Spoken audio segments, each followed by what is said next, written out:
और अब वक्त है सत्य और तथ्य का। क्या आपने मनमोहन सिंह की सरकार में मंत्री रहे और कांग्रेस के बड़े नेता शशि थरूर के लेटेस्ट बयान को सुना है? अगर नहीं सुना तो कोई बात नहीं, मैं आपको सुनवा देता हूं। लेकिन एक बात साफ है कि वो बयान सुनकर कांग्रेस के लोग बिल्कुल खुश नहीं होंगे। खास तौर पर कांग्रेस के घोषित अघोषित कप्तान राहुल गांधी को तो शशि थरूर का एक एक शब्द शूल की तरह चुभ ही रहा होगा।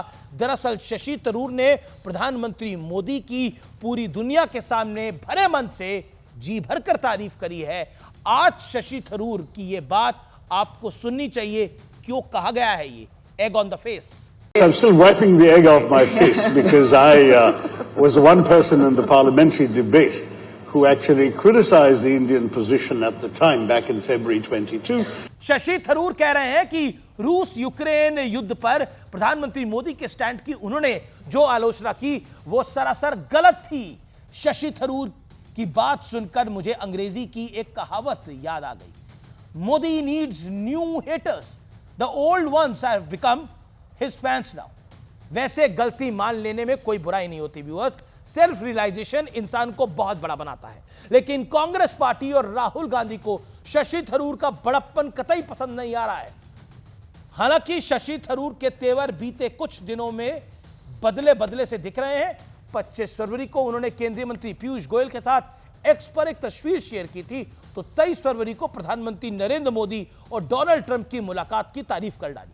अब इस क्रोनोलॉजी से आप क्या अंदाजा लगाते हैं यह मैं आप पर छोड़ता हूं, लेकिन एक बात जिसके बारे में अंदाजा लगाने की आवश्यकता है वो है नरेंद्र मोदी का वर्किंग स्टाइल, जिसमें इंडिया फर्स्ट की भावना कूट कूट कर भरी है।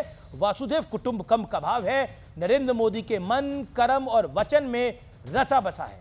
रूस और यूक्रेन युद्ध के दौरान भारत की नीति इन्हीं सिद्धांतों पर टिकी हुई है। मैं शांति के पक्ष में हूं, मैं न्यूट्रल नहीं हूं, मैं शांति के पक्ष, मेरा एक पक्ष है।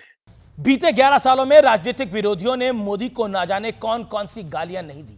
आरोप लगाए गए कि मोदी किसी से बात नहीं करते, मोदी किसी की नहीं सुनते, मोदी के साथ संवाद करना बेहद मुश्किल है। प्रधानमंत्री मोदी ने अपने लेटेस्ट पॉडकास्ट में एक बेहद रोचक किस्सा सुनाया। सुनिए और प्रधानमंत्री मोदी की बातों को डिकोड करने की कोशिश करिए। कोरोना के समय कैसे निर्णय लिए, पॉलिटिकल पार्टियां मुझे प्रेशर करती थी, इतना पैसा दे दो, इतना पैसा। मैं ये नहीं सोचता हूं मेरा क्या नुकसान होगा। अगर मेरे देश के लिए सही है, मेरे देश के लोगों के लिए सही है, तो मैं रिस्क लेने के लिए तैयार रहता हूं। आपको याद होगा उसी कोरोना काल की शुरुआत में कहा गया कि पीएम ने लॉकडाउन में देरी कर दी। लॉकडाउन जल्दी क्यों कर दिया, वैक्सीन क्यों नहीं मंगवा रहे, फौरन की वैक्सीन मंगाओ, ना जाने क्या क्या तमाशा किया गया। लेकिन आज भारत सुदृढ़ खड़ा है और कोविड काल से भी निकला।